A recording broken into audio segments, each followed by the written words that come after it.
No, I think I'm so excited about having you on the show. And by the way, our commissioner of our health commissioner, I saw her again recently, by the way, Colleen. I don't know if I told you this or not, where she said, "Oh, yes, yes, we're very excited." And she said, when this show, I said we were planning this show. And then I'm going to send her a link to it after we've done it, and that she's going to share it with the mental health commissioner too. So, so That's yeah, great. we want to go ahead now. Okay, so Richard's just getting us set up. So, by the way, the show runs just under an hour. So, like, with I aim for 58 minutes, and so towards the end, I'll sort of warn you. Plus, the clock will be warning us if you're watching it at all. But so I'll give people a little bit of a last chance, and then I'll sort of round it off and then end it. You know, Okay, I'm going to see who accepts the stream, okay? wonderful. Thanks. And so from now on, we might Twitch be has accepted the stream. okay. So YouTube now has we're. accepted the stream. Mm-hmm. And Facebook has accepted the stream. Are you ready to start your show? Great. So do you all feel ready? Yep. Great. Okay, so we're ready to go. Oops, that was a little bit of a clap. Okay, you all see the timer on the screen? It says 5. Right, Okay, when it says on the air, you're on the air, okay? right. Exactly. Here we Thanks. go.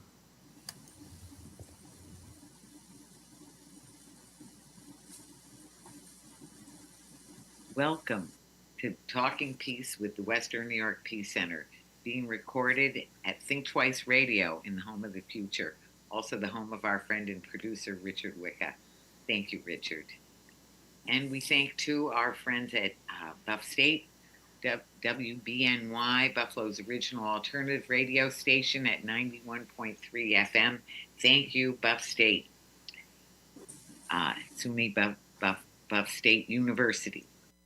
So, and when we think of all the gratitude, I also think of our Indigenous friends and how they start everything off with gratitude. And it's for people who enslaved people, for people,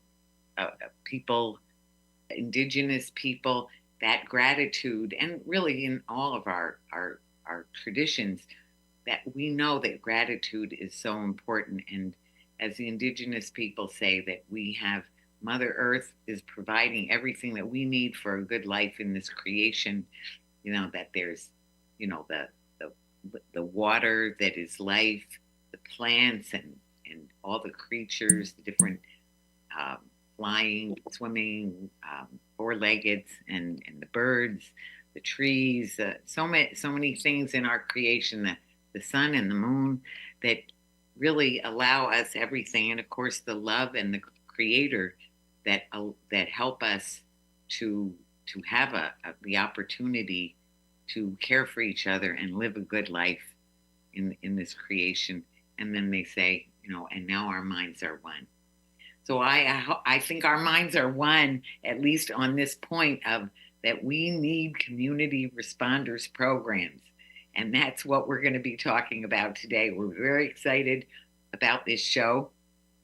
I'm Victory Ross. I'm the board chair currently at the Western New York Peace Center. And I'm just very excited to welcome our guests. We have friend of the show, Colleen Kristich. Colleen has been on the show before, MSW, and community practitioner with the Partnership for the Public Good, doing so much good work and research of all kinds. Welcome, Colleen. Thank you. Great to be here. And I'm so excited to introduce Evan Thompkins. Evan is joining us from Denver, Colorado, where they have the STAR program, where he is the program specialist of a wonderful and really inspiring and exciting community responders program. So we're just thrilled with a public health background and all the. Well, I hope the answers that are going to help us get where we need to go, because we want to go there with you. Evan, welcome. Awesome. Excited to be here. So thanks for having me. Well, we're so glad. We're so glad to have you. So we just sort of do this in a kind of talking circle format usually. So if we can just go around and talk, and maybe just first share values that we think of in connection with a community responders program. Like, what are the values that you think of associated with that? And we'll start with you, Evan, and then Colleen. Yeah, I mean, I don't know if you want me to go through all of the ones we have, but we have, I think, 12 that are just written into our contracts with the people that we work with. So that's kind of like our guiding principles in the work we do. The first one being culturally responsive, having people from the community who represent the community to really encapsulate our diverse population. We want to be linguistically specific, making sure that we have people who can actually speak in the language of the people that they're serving. Thinking about holistic care, recognizing that our STAR van is great, but it's really just one mechanism in a continuum of care of a way to kind of offer support to people who are in crisis. So working with people in that moment, but then thinking about what happens next. Can we connect people in crisis to long-term support services and treatment to kind of reduce those repeat calls? Doing no harm, having a harm reductionist approach, healthy de-escalation, working to de-escalate people in a healthy and responsible manner. Working towards problem resolution, whatever that might be for that person, trying to identify a problem, navigating, working with people to kind of find a solution. And then, trying to find healthy outcomes for different, public health issues and social determinants of health. Just kind of trying to be community empowerment and resilience. Trying to build trusted relationships and connecting people to those follow-up services.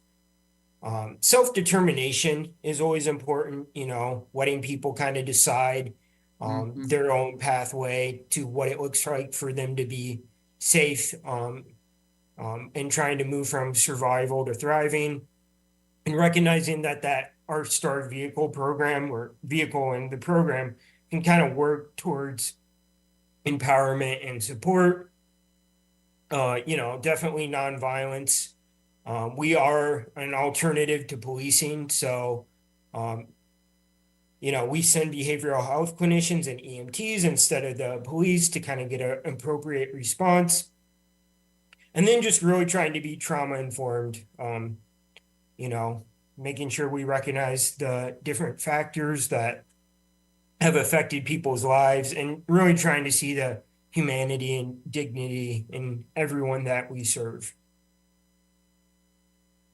Beautiful. Thank you so much.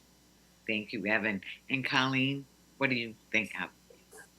Yeah, a lot of the same things. I think one buzzword that gets thrown around a lot, but really is truly the heart of community response is person-centered care. And so really it's about understanding the needs and desires of the person being served rather than power over or medical model of care, which we already have examples of, and this, which aren't necessarily wrong for situations, for some situations, but rather than a responder trying to meet the needs of the business owner nearby or the community's desire or public order concerns, that's not the concern. That's not the main concern of a community responder.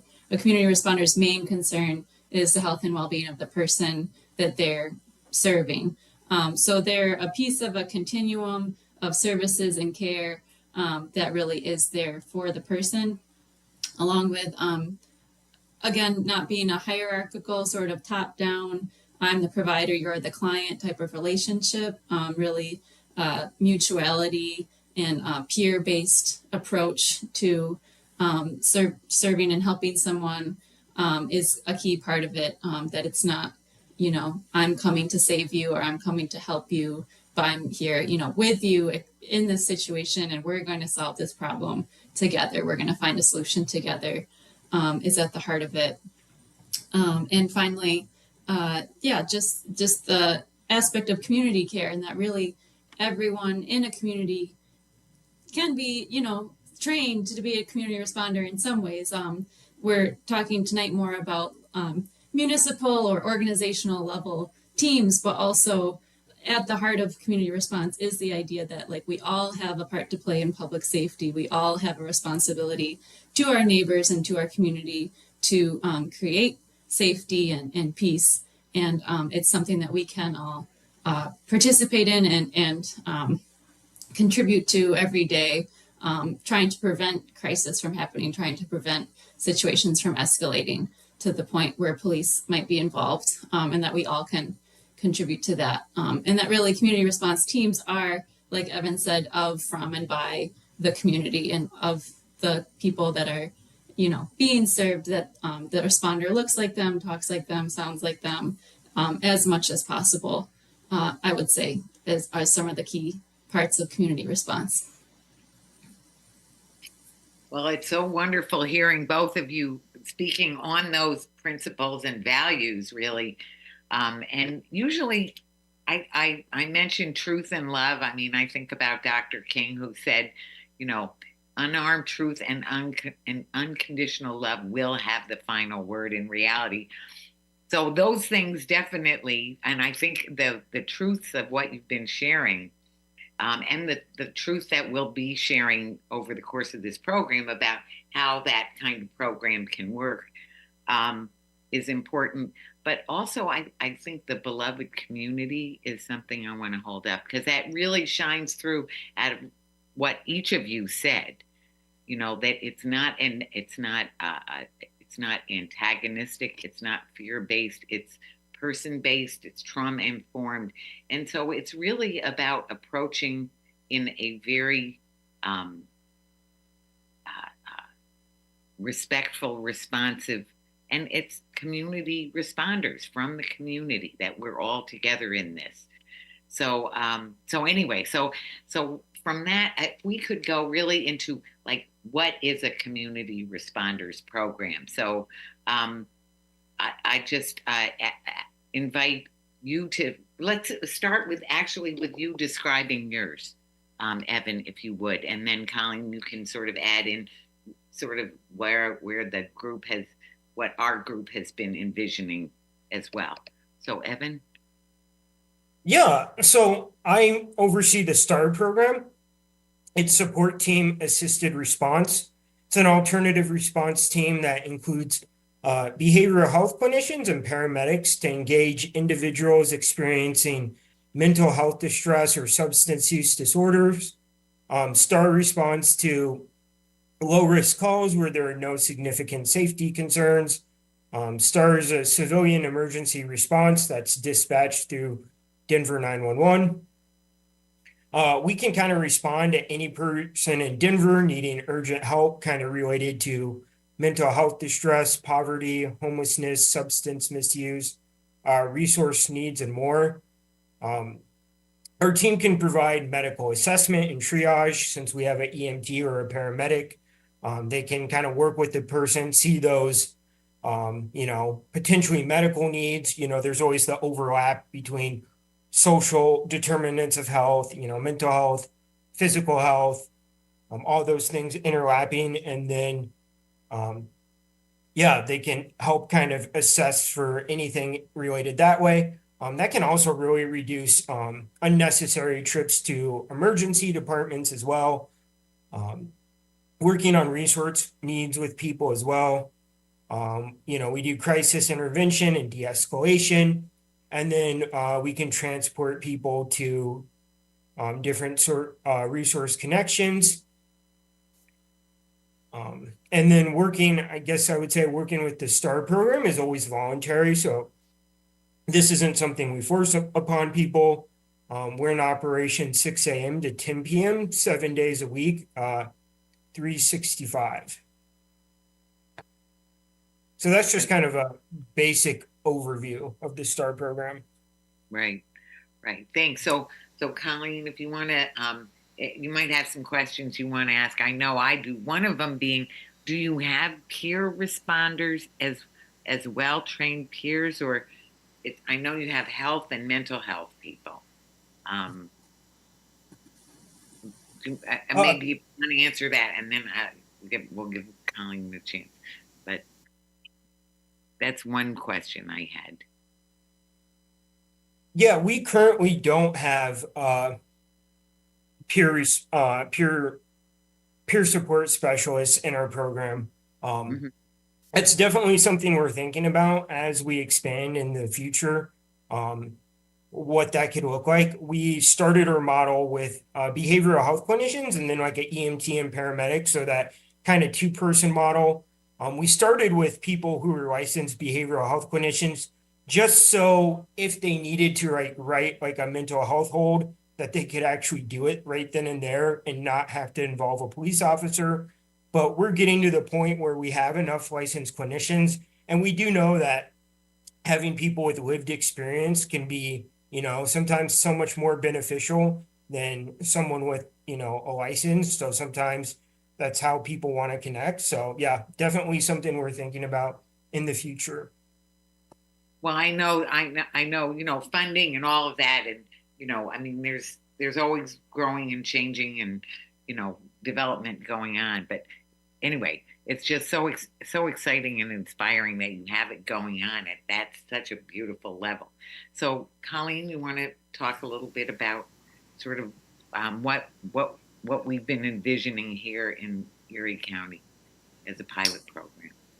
Yeah. So community responders, the way that I define it, I think it's a fairly new term. So some people have different definitions, but our first responders that are equivalent to police, fire, and paramedics that respond in real time to low-level, non-violent calls for health and social needs, like Evan explained. And so we're looking as the Erie County Buffalo-based coalition, looking at models like STAR and Cahoots in Oregon is one that's been around a very long time. That if people have heard of community responders, that's usually the one that they've heard of. And San Francisco has a program, and over 30 other places around the country have started these really just in the last 4 years. A lot of them have sprung up since 2020. So we're in the process, really, we've looked at a lot of the models and are hoping to start a pilot program. Ideally this year would be amazing, maybe next year. But really trying to have at least one team operating in Buffalo that we would like to have three people be part of. Two of them being peers, and one of them being, well, also a peer, actually. We would really like them to be three peers, but one being more of like a driver sort of security type of peer, and then others with more of a specialized background in health, like an EMT certificate or mental health or certified peer mental health support, and community health workers. Those are some of the areas of background that we're trying to have on the team. And really what we're hoping to do is start in a pretty small area with a limited number of calls, and provide additional support to the local ecosystem of crisis and non-crisis response. So I'd be interested to hear Evan talk about this too, but in Erie County, there's local police departments that really are the ones that are called 99.9% of the time to almost every issue that comes to 911, regardless of what it's about, regardless if it's like a barking dog. They won't come very fast to a low-level call like that, but if it is police, that would get sent to something as non-emergent as, litter, fireworks, abandoned vehicles, things like that, all the way up to, emergency needs. But alongside police, we also have mobile crisis teams that are clinician-based that do more of like the involuntary holds if they determine that that's necessary. And we also have co-response teams where there's a clinician with a police officer that respond. And so in Erie County, there are various steps have been taken towards responding differently to mental health crisis needs. But there is still a really large gap in crisis prevention and in responding to nonviolent health and social needs that really don't warrant either a mental health crisis type of response or a police response, definitely. So we're really kind of designing our program around that current gap in services and adding capacity to the response landscape and the services that are already provided. So that's some of our thinking right now around what it might look like here.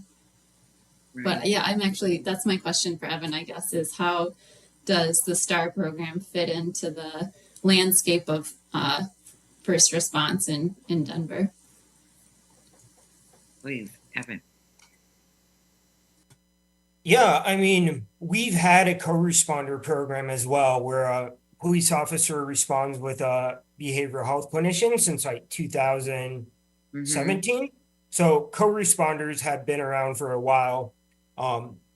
But, those programs can be great, but there became a recognition and this idea percolating of like some of these lower level calls really don't require a police officer. And just having a police officer sometimes can really irritate or traumatize people or escalate a situation. So the idea really became to form is how do we respond to these calls, get people the appropriate care without having a police officer there? And that was really heavily pushed by a lot of our people in our community activists, community partners, people who really started to dream of how can this be different? So I think that's something always important to kind of point out is that really having community buy-in and listening to the voice of the community, because they were a big part in making this possible and what it is today. So yeah, we fit in the landscape is like we have kind of that continuum of, we have police, we have co-responders, and then we have the STAR program as well. I want to say, I mean, I am personally so grateful that you're on the show to talk about it, because we just had somebody killed. They said it was suicide by cop. But one of the things that, even police officers have said to me that if they're not in uniform and they're approached by somebody in uniform, their alert system will go up. And of course, I'm going to guess that if it's a person of color who is the officer who is not wearing a uniform, that they will be even more alarmed. So I've thought that if I were wearing a police officer's uniform or carrying a gun, that my ability to de-escalate would be extremely hampered, because I know my own reaction. It's just that people, it just heightens the danger and and people's alert system responses of fight, flight, freeze to be approached, to have a presence of an officer with a gun, of the uniform itself acts as a trigger. So we've had situations where it's gone off the tracks in that kind of way. Somebody had a heart attack while they were being, what can I say, detained by two officers. There have been a number of incidents in the community. There was a homeless man who was shot. I'd like to talk about the bowler wrap incident where there was a woman who had jumped out of a second-story window in the winter, and she had no shoes or socks on, just wearing a t-shirt, and the police were trying to talk her down with the behavioral. The police in Buffalo do have a behavioral health team, and so they had their behavioral health team there. They had more officers coming all the time. This woman was standing in the snow in her barefoot for hours before they finally hit her with a bowler wrap, which is that lawsuit thing, and then tackled her. And that was considered a success. Now, I mean, she wasn't injured. I don't know, about the clawing into the bare flesh with the bowler wrap, but it's just, it's not the forte of the police to be de-escalating a situation. They're already starting behind, the 8 ball with the uniform and the guns. So as you said, there's so many better, less escalating kind of behaviors, or I should say, manifestations that will help people, to give them, try talking people down, offering them, food or drink or shoes, whatever it is they need to be, as both of you were saying, that person-centric approach. So it's very exciting to me too that you said it's the community that really asked for it. So could you take us a little bit through the process of how it got enacted? Yeah, so there was definitely community push starting in 2018, 2017. So there's a big community push from community activists, different, local nonprofits. One of our major kind of behavioral health centers, WellPower, who has our clinicians, Servicios de la Raza, members from the city. They kind of, in 2019, took a trip to kind of see the Cahoots program in Eugene, Oregon. After that, they kind of took some of those ideas. And then in June 2020, we started a pilot here in Denver that lasted 6 months. So we started a pilot in our downtown District 6. It has a high concentration of people experiencing homelessness. And we started with just one van with kind of reduced hours. So that's kind of how we started. That sounds great. It sounds great. Colleen, do you have another question or? Yeah. Actually, I have a question about the pilot. I know I've read that the pilot in Denver was started with like $208,000, which is so low. and so I was just curious how did that work, and like was there other pieces in place that like made that work? Because one thing as we talk about starting a pilot in Buffalo is how much is this going to cost and where's the money going to come from, and that's the lowest pilot cost that I've come across is Denver's pilot. So just curious about that.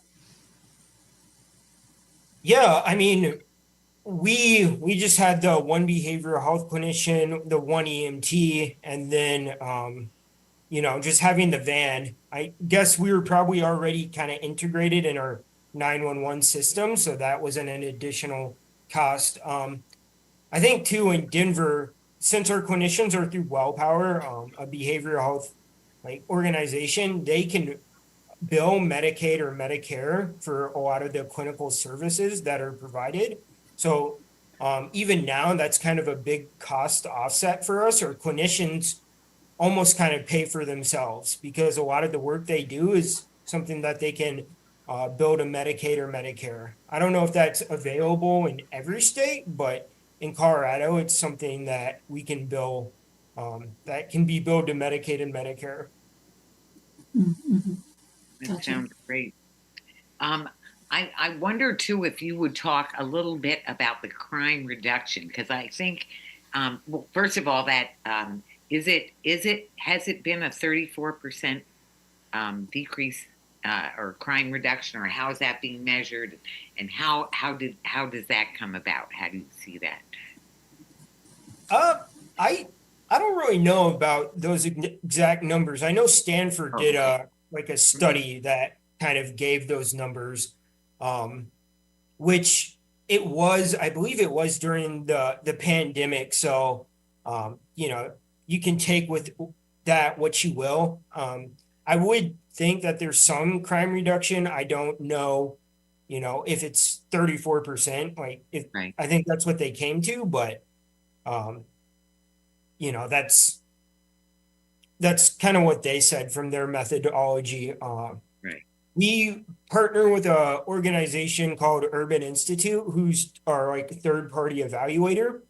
Hmm. And so one of the things we're having them do now is really try and show our long-term impact. So we're having them look at people who saw the star van compared to a group that was similar that did not have the star intervention, and then looking at the long term, seeing if there was less arrest, what really happened to those people over time, actually like comparing two groups that are pretty similar. So we're excited about the work that they're doing on that.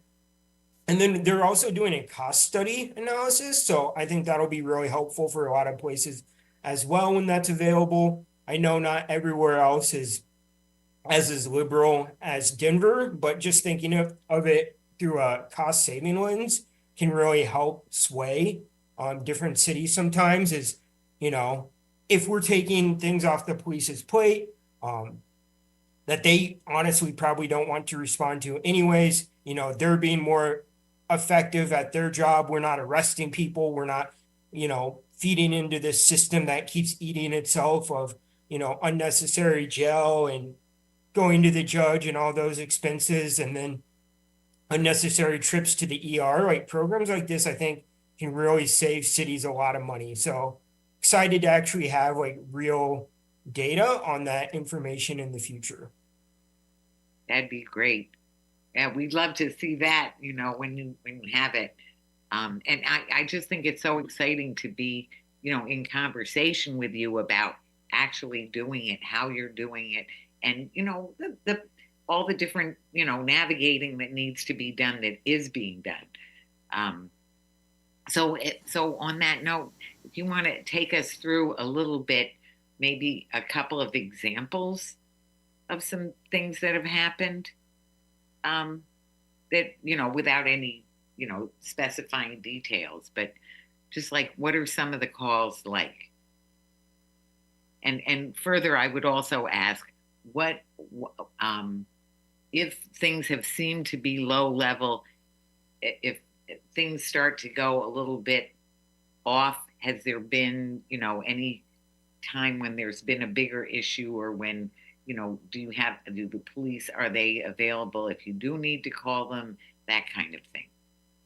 Yeah. So, I mean, yeah, there are clinicians and EMTs, they have a police radio, so they can get on the police radio if they needed that sort of like backup. Mm-hmm. That's not something that we've had to do for a safety reason, yet. So That's great. we haven't had to do that.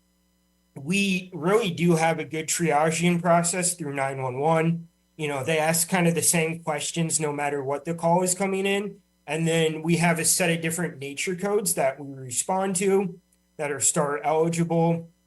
So if it meets those criteria, we can send the star team. So I know that's kind of a concern I've heard a lot from other places, is like the safety of sending unarmed civilians. But EMTs have been doing this work forever, and they've found a way to stay safe. Clinicians have been doing this work forever. I used to be a case manager, and I would go into people's homes and people didn't know where I was for hours and hours. So, I managed to keep myself safe. So now in this program, we have an additional level of safety of someone who's gonna check in. So, I don't think if you set these things up right, there's really not a safety concern, but that is something that is kind of ingrained into, police culture of thinking about getting home at night and safety being number one, which, can really take away from that trauma informed and person centric response. So we respond to a lot of different things like general assists, trespassing, people needing general resources. We have had someone call in who was like, hey, I need like a phone cord to charge their phone. So it could be something like that. Sometimes indecent exposure, I mean, there's a difference between someone intentionally doing that and someone experiencing homelessness who just doesn't have a pair of pants that is going to work for them. Um, we do a lot of general welfare checks where people call in and they're like, "I haven't heard from so and so in a long time. I'm worried about them or their mental health." So we respond to a lot of those. Um, Right. we respond to kind of our suicidal series. So if there's not like an imminent risk, um, that, and the person seems like they can be stable, then the STAR team can go talk to those people as well. Mm-hmm. Colleen, do you want to have a response, or I know? Yeah, I think when Mm-hmm. oh, sorry.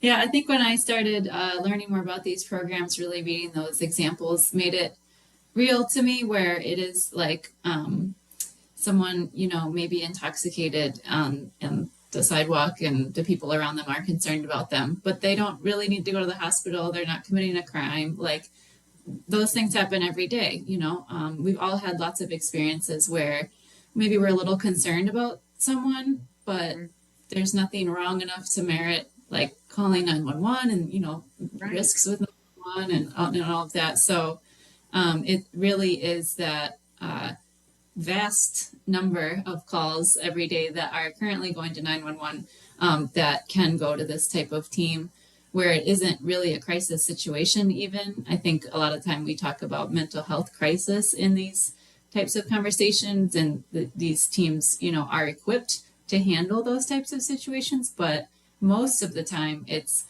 someone that needs somewhere to stay that night, or is distressed, or I just think about situations in my own life where I'm like, oh, I wish I had someone I could have called to help this person. Like I passed someone a couple months ago that was just crying uncontrollably, like at a subway stop, and like something was clearly extremely wrong, but otherwise the situation looked fine, like they weren't bleeding or anything terrible, and so it's just things like that where the person needs support.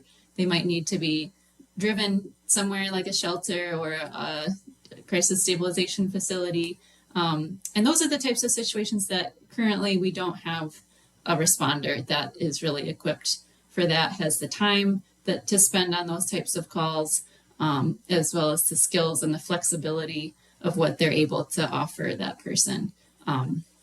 So yeah, I'm glad that you highlighted, those examples, because really it is, most of the calls are more about crisis prevention and about really meeting low-lying health and social needs, not so much this like behavioral health crisis response where someone, is really experiencing a crisis.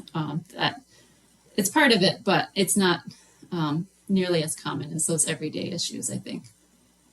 Well, I felt obligated to ask that question because it is the first question that comes from, people who are thinking that way about an emergency situation. And it comes straight out of the training that says you have 2.5 seconds to figure out whether the person might kill you or not.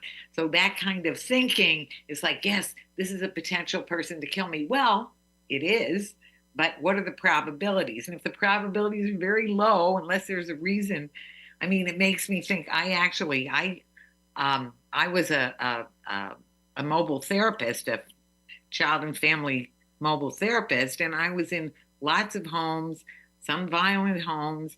I was had to get my physical restraint skills, re-upped every year. Did I have to use them ever? No, I never did. No, not once. So I think that, but it's the bias goes into that, and that back to that feeds the fear, because police are just human beings, have a fight, flight, freeze, just like we all do. Plus, they have the gun. Plus, they have the body of law behind them that gives them the qualified immunity that sort of says, well, it's not your fault. If you freak out and they're not they're armed, they're not armed, and it was just a mistake. It's not your fault. So it all sort of militates towards escalating the situation from both ends, from all parties. So it's so exciting to hear that you have this program going on and you have not had to call for backup or anything like that. The other, oh, go ahead. What were you going to say?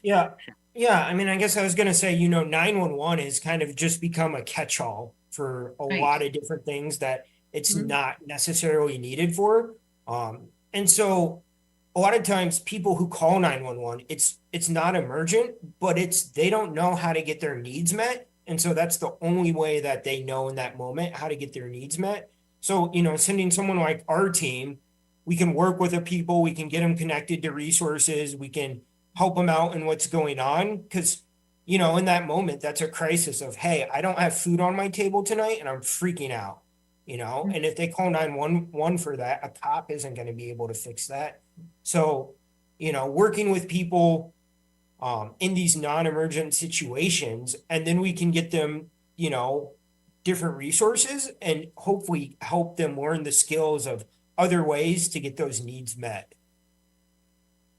Well, I think about the fact that there was a study done fairly recently, I want to say maybe within the last 10 years, of calls to Erie County 911, and over 90% of them were not crime related. They were, my neighbor's music is too loud. They were wellness check. They were, the homeless person is shouting, they were, all kinds of other things, but not anything criminal, and something where, the presence of a gun and an officer would, oftentimes tend to escalate. So, I mean, I think that's where we need to start with those low level calls where there's no reason to think there's something to worry about, and then not putting something in, putting people in a situation where there's a trigger there all of a sudden. So, yeah. So, Colleen, do you have any response? I have a question and something just to say about what we're doing here. So I know 911 and 911 dispatch is a big part of a lot of community responder models, because that's what people are currently calling and that's what they're used to calling. And so having the responder team linked with that makes a lot of sense. But like you said, Evan, a lot of those calls kind of really shouldn't be going to 911 in the first place. It's not a life-threatening emergency or a serious crime. So is Denver exploring other ways, or maybe it has other ways for people to access the team except through 911, or is that part of the conversation there? Because I know it's very different in different localities of how the dispatch is done, and how to lower those calls to 911 is a goal, really. Yeah. Right. Yeah. Right now it's only 911 or non-emergency number. And then we have a 10-digit star hotline number, but that actually goes through 911 as well. But yeah, that's something that I've been exploring, looking into the future, is how can we establish potentially, a fully alternative phone line. Because again, even with 911, we know there's Black and brown communities who won't call 911. They just won't, Right.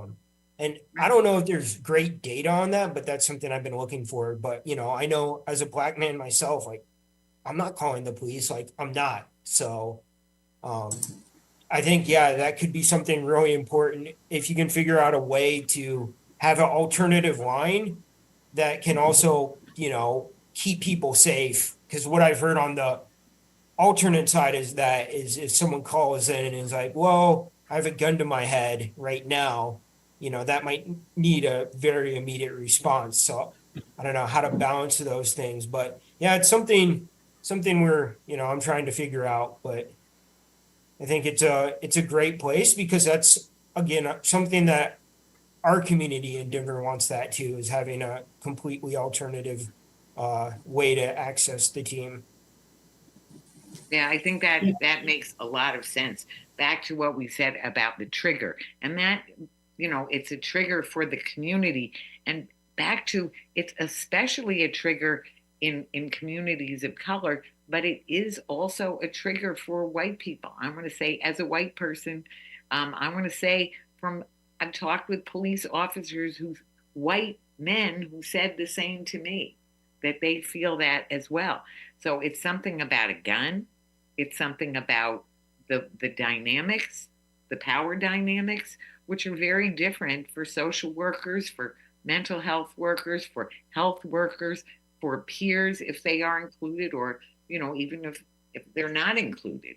Um, so it just makes so much sense, and also it frees the police up to do what they're really trained to do, what they're good at doing, and let them deal with real criminal situations. Although I would also say that there's a lot of mental health issues and oftentimes health issues that are going on during some of those situations as well.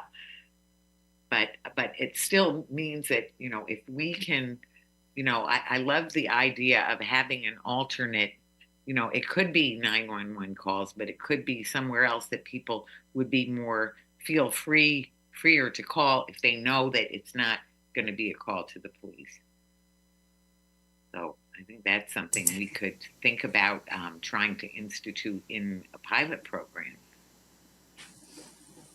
Yeah, definitely. I think that's something we've talked about too, and really making it so people do feel comfortable to call it and know what's going to happen too, because sometimes with hotlines, people might call for resources and then end up getting a response that wasn't really what they wanted. But it, like you said, with 911, it's interesting because people who call 911 oftentimes tend to be people who, maybe are business owners or feel like that's the resource that they want or that resource that they need for that situation, which then skews the data a bit about where the needs are, So that's one thing we're thinking about here is like where this program is most needed or should be started. You can't just look at 911 data because the communities that aren't calling might have very, severe needs that just aren't being reflected in that at all. So trying to get more of a full picture of, really what people's needs are, what would serve them best, not necessarily what would be the easiest to or fastest way to get a program up and running, because sometimes having the powers that be more in charge of it or be more at the table could make it happen faster, happen smoother. But it's just weighing a lot of different factors, I think, for how to make it really community based and really community driven. So I don't know if you have thoughts about that also. Yeah, no, I always think it's a good idea to kind of really listen, think about what you're hearing, what the community wants. So listen to that, kind of think about what's brought to you before you jump into, just kind of acting. I think part of the problem overall is that for such a long time, it's been safety is something that the government has provided to its citizens, whereas safety is really something that citizens can provide to themselves. So trying to think about it in that way of, the community knows how it can keep itself safe. So allowing the community to provide community safety instead of trying to just force that with police as well. Something else you said about businesses. I'm at a conference in San Francisco right now, but one of our subcontractors I'm here with made a comment. He said working with, 400 different businesses, when he goes and talks about STAR, a lot of them don't even want to call the police, even the business owners, because a police car sitting outside their business is bad for business. And it doesn't change anything, those people are still there. So it's not a helpful solution, even a lot of times for business owners of nothing's going to happen to this person. If those issues aren't fixed, they'll still be, drinking or sleeping in front of my store. And now we have less business because people don't want to come here because they keep seeing cop cars here. Right. Right. So that's another aspect. I want to say it came up this community, the idea of a community responders program was brought up when we had a very well attended. I mean, we had 400 people there at Dr. Henry Lewis Taylor did a talk on how to bring I don't remember the exact name, to restore, Buffalo's Black East Side. And one of the things that was brought up by one of the law professors, Athena Matua, was, you need to think about this community responders program too, because part of development and part of safety and security means how is that realized? And is it realized in a way that works and that helps and, nurtures the community, or is it realized, or is it, is that safety, so-called safety and security, coming in ways that make people feel less safe and less secure? And we know that actually even our kids in our Peace Jam program, kids knew that real human security is when people's needs are met, right? So that's part of, making a healthy community, developing, and nurturing the beloved community is meeting those needs. So as you said, a needs assessment is part of it, but addressing the real needs, is critical, is essential. And it sounds like you all are doing that so beautifully. And I know you're able to do it for the vast majority of the day. How many hours a day? It's 6 a.m. to 10 p.m. right now. Eventually, we want to get to 24/7. Right. That's something we're definitely looking into. To do that, we not only need to have more vans and more staff, but really expand or follow-up network care too, because again, it's great if you can de-escalate someone at 2 a.m., but if all the shelters are closed, if there's no case manager ready to talk, if that person is ready to talk, like, are they just going to be in distress the next day again? So making sure we have resources that are 24/7 as well. Makes me think of that seamless thing that we need, right? That it should be, there's so many aspects. So the response is just part of it, but there also need to be the services, the place to go, the places to get the needs met. Whether it's food, shelter, a safe, secure place, or a place or somebody to talk to for longer. Yeah. So we need all of those things. Well, so if why don't we talk a little bit, and we really need to talk about how people can get more involved here in Buffalo and help this get off the ground. So I'm going to go to you, Colleen, for that, and then we'll come back to Evan for your ideas on what else we could do. So, Colleen. Yeah, absolutely. We have a link tree, Community Responders 4, the number 4, EC, and that's where we have a fact sheet and a brochure. We also have a general body meeting coming up. It's going to be March 21st at 6 o'clock, 6 to 8 p.m. It's going to be at 319 Northland Ave, which is a church.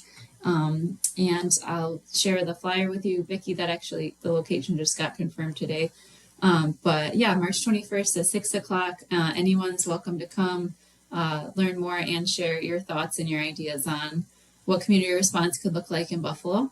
And yeah, we're really, like I said, really focused on figuring out more details about what a pilot program could look like and trying to get funding for that. And so that's going to be the main topic of conversation, I think, the rest of this year. So yeah, looking forward to getting more people involved and getting that off the ground. Absolutely. Absolutely. Evan, do you have some ideas for us? What might help us? Yeah, I mean, I think that sounds great, having those meetings. I would say, really trying to find those community activists who already exist, who are really passionate and really want to push this forward. I think it really helps to get that political backing if you have people who are willing to call the mayor, who are willing to put pressure on city council, or, even getting city council buy-in, getting your city council, your mayor, your officials to come to some of these meetings. If it's going to have some involvement with, 911, or if it isn't, but if it is, like working with, the police side to figure out how you can get their buy-in, how you can talk to them to get them to understand the benefits to working in collaboration together. Well, and I gotta say, it really, to me, it's just such an obvious, well, I would say a real victory where everybody wins, because it will be better for the police officers. So when they're in these situations where the skills that are needed are not the skills that have honed to be a police officer. We've seen that in any number of ways that, people have training for different kinds of situations, and those are the skills that they should be using. And it just helps everyone to thrive by doing that. So it will free people. And for police officers who are really good at de-escalating, let them not have the uniform and the gun. Let them go ahead and join, quit the police force or transfer, have a whole bunch of them transfer into this new program if that's what they really want to do with people. Because it's about using those skills, the skills of the de-escalation, the people skills, the therapeutic skills, the assessment skills, right? For the health issues, the mental health issues. Right. I would say really quick, just like even if your program won't go through 911, having the buy-in from officers, having them understand what the program is. So they get to a point where even if they show up to 911 calls and they can just be like, you know what, I'm going to call this program and then I can hand this off because they're better equipped to deal with this. So, Sure. Because there's probably going to be calls that still go to 911 that could go to your alternative phone line. But if you get their buy-in, they can just kind of transfer directly to you as well. Right. Well, so we just have a minute or two left. So I would just say final words from either of you, just a, bottom line. I'll just say, yeah, it's been great to meet Evan and hear more about the STAR program. I think the outcome of, operating for years and never having to call for police backup, serving thousands and thousands of people successfully is really what we're trying to emulate here in Buffalo. And really, I think the need could not be greater, and the push could not be more urgent, really, for this type of response. So it's just, been a pleasure. And I hope that, just the conversation keeps going. I think this is a national conversation that is really gaining steam all over the place. So we're just one piece of a fabric, of alternative responses that is really starting to take off across the country. So it's really exciting. Evan? Yeah, it was great talking with both of you. I would say, looking to the future, we definitely want to continue the dream of what this program can continue to evolve in. We don't want to become complacent. We want to make sure we're continuing to involve the community and making sure that we're, moving forward. I think it's easy to become complacent of, okay, we have behavioral health staff and EMTs and we respond to calls. Whereas, maybe we can have peer support specialists.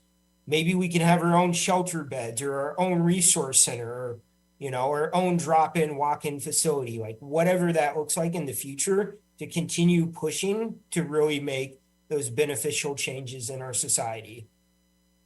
Thanks. Well, first of all, I want to thank you both so much. I thank Bernice Turner, who also was chiming in online about how much needed this program is, and I certainly couldn't agree more. We couldn't be more grateful to you and to Ryan, who helped me arrange to get you on the show, for the work you do every day. Evan, we're just can't thank you enough. And plus, now we are developing relationship that we, maybe if we have questions or we can help direct people to you for more answers. Thank you so much, Colleen, for all the work that you're doing to make this happen, and that we're all doing, because this is just so needed. It's so clear. It'll be a win-win for everyone, and we couldn't be more grateful. So I just want to say thank you both so much. This is Talking Peace, and together we've been talking peace in truth and love.